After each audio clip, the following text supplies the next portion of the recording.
अस्सलाम वालेकुम नाजरीन, मैं हूं मोहम्मद बिलाल। आप देख रहे हैं बिलाल कांजू ऑफिशियल यूट्यूब चैनल। नाजरीन, हमारे कॉटन के काश्तकार अक्सर ये सवाल करते हैं कि क्या मार्केट में कोई ऐसी प्रोडक्ट है जिसका हम स्प्रे करें तो सफ़ेद मक्खी, सब्ज़ तेला, थ्रिप्स, माइट्स इनका बैक वक्त ख़ात्मा हो जाए। सबसे पहले तो मैं आपको ये सिफारिश करूंगा कि कोशिश करें जब तक आपकी कपास 50-60 दिन की ना हो जाए, आप कीमियाई जहरों के स्प्रे से इज्तनाब करें, और यही महकमाना सिफारिश भी है। लेकिन अगर खुदा न खास्ता आपको लगता है कि थ्रिप्स है, सब्ज़ तेला है या सफ़ेद मक्खी मुआशी नुकसानदेह हद से बढ़ गए हैं और आपने स्प्रे करना है, तो यहाँ पर एक प्रोडक्ट है जो काफ़ी ज़्यादा इस्तेमाल होती है, आप इसका नाम भी सुन चुके होंगे, जिसमें है फ्लोनिकामिड और एबामेक्टिन। तो अब इसे आप दो डोजेज हैं, 300 ग्राम फी एकड़ या 400 ग्राम फी एकड़। इसका फैसला कैसे करना है? फ्लोनिकामिड से सब्ज़ तेला भी कंट्रोल होता है और सफ़ेद मक्खी के बालेक भी कंट्रोल होते हैं, जबकि जो एबामेक्टिन है इससे माइट्स और थ्रिप्स इनको कंट्रोल करने में मदद मिलती है। लेकिन जब मैंने इसे एनालाइज किया कि अगर आप बिग हिट देखेंगे तो इसके ऊपर लिखा होगा 10.7% WG, यानी अगर हम बात करें 300 ग्राम फी एकड़ की डोज की तो इसमें तकरीबन 28.5 ग्राम फ्लोनिकामिड बनती है और 3.6 ग्राम एबामेक्टिन बनती है। अगर हम 400 ग्राम की डोज की बात करें तो फिर इसमें 38 ग्राम फ्लोनिकामिड बनती है और 4.8 ग्राम जो है वो एबामेक्टिन बनती है।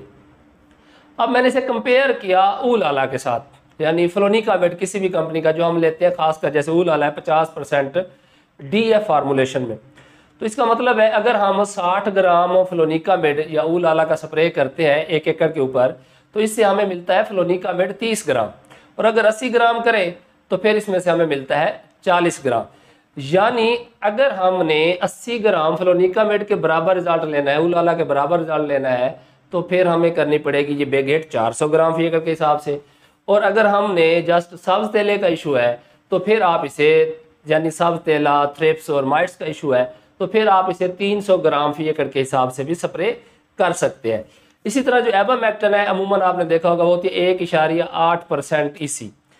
अब इसे अगर हम वैसे थ्रिप्स के लिए या माइट्स के लिए सिफारिश करें तो आप देखेंगे 500 ml फी एकड़ सिफारिश की जाती है, जो कि तकरीबन इसमें 9 ml बनती है एबामेक्टिन, या आप 9 ग्राम कह लें।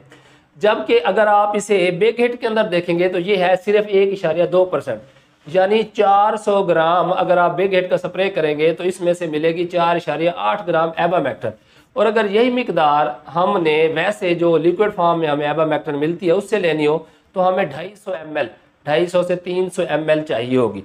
यानी अगर आप 300 ग्राम फी एकड़ के हिसाब से बिग हिट का स्प्रे कर रहे हैं तो आप इसे दूसरी सेंस में 60 ग्राम ऊलाला या फ्लोनिकामिड और उसके साथ 250 ml एबामेक्टिन मिला के यही कम्बिनेशन वाले रिजल्ट ले सकते हैं।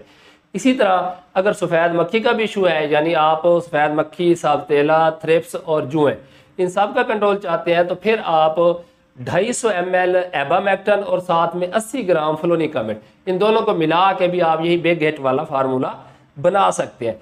लेकिन अगर आपने बनी बनाई फार्मूलेशन ही इस्तेमाल करनी है, बिग हिट इस्तेमाल करनी है, तो फिर इसके लिए बेहतर है कि अगर सफ़ेद मक्खी का इशू नहीं है तो 300 ग्राम फी एकड़, और अगर सफ़ेद मक्खी भी शामिल है, थ्रिप्स भी है, सब तेला भी है, माइट्स भी है, तो फिर 400 ग्राम फी एकड़ आपने 120 लीटर पानी लगाना है और असर के बाद आपने स्प्रे करना है ठंडे टाइम में।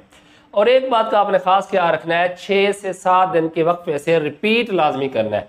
जब तक इसके 2 स्प्रे कंसेक्टिव आप नहीं करेंगे तो उस वक्त तक जो है वो साइकिल ब्रेकअप नहीं होता, मुकम्मल कंट्रोल नहीं मिलता है। ये बहुत महंगी प्रोडक्ट, लेकिन इसका जस्ट आपको तारफ़ करवाना था कि जो किसी एक प्रोडक्ट के अंदर कंसंट्रेशन है, बाद दफ़ा हम डिफरेंट प्रोडक्ट्स को मिला के वही फार्मूलेशन खुद से भी तैयार करके उसका स्प्रे कर सकते हैं। अगर आपको इकोनॉमिकली बनी बनाई फार्मूलेशन मिल जाती है तो ये भी बहुत अच्छी बात है।